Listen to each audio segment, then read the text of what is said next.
If you're looking for a NAS, you probably have one of these two questions. How do I keep my files safe? Or how can I access my photos and videos from anywhere? In both cases, a NAS is a smart solution. I'm Lola, and in this video, I'll explain what you need to look out for when buying a NAS. The storage capacity of a NAS basically just tells you how much data you can store. Think about photos, videos, documents, and backups. A NAS usually has space for multiple hard drives. You can choose to add your own drives or go for a model that already comes with drives installed. Just make sure to pay attention when picking out your NAS and hard drives. Some brands don't support hard drives from other brands. Another important tip, always choose a bit more storage than you need right now. You end up collecting more and more data without even noticing.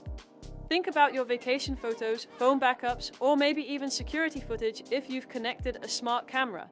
A bay is a slot where you put your hard drive, so one bay means space for one hard drive, 2 bays for 2 drives, and so on.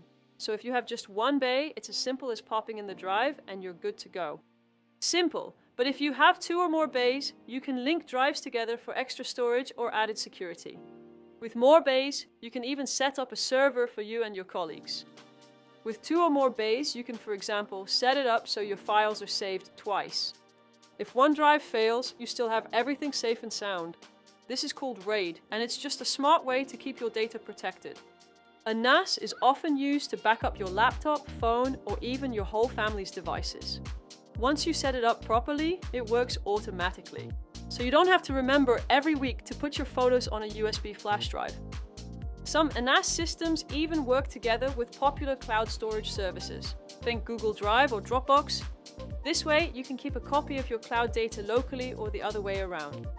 So not only are your photos and files safely stored, but you're also backing up your work server, making sure no important files get lost.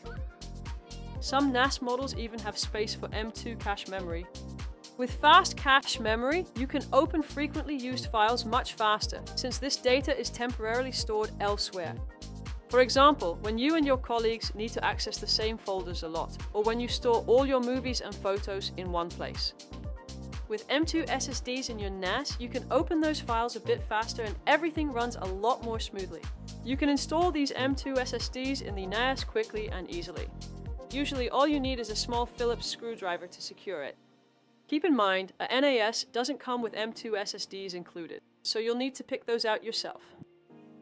Maybe you also want to access your files from work or while on vacation. In that case, remote access is important. This way you can work from your home office with files that are, for example, stored at your workplace. Most NAS systems have an app that lets you log in securely and simply click on your files, just as if they were on your laptop. It's a good idea to check whether the NAS you choose actually supports this. Because with some entry-level models, it might not work quite as smoothly, especially if you want to use files with several people at the same time. Are you using your NAS to store movies or series and want to stream them to your TV or tablet? Then you'll need a NAS with a bit more processing power. Some models can convert videos to the right format themselves so you don't get any hiccups, for example. This is also called transcoding. Especially if you're watching in high quality like 4K, it's useful to pay attention to this. Otherwise, you might end up with a slow stream, or it'll only work if you download the files first. Not all NAS systems are equally easy to use. The most well-known brands like Synology and QNAP have their own app stores.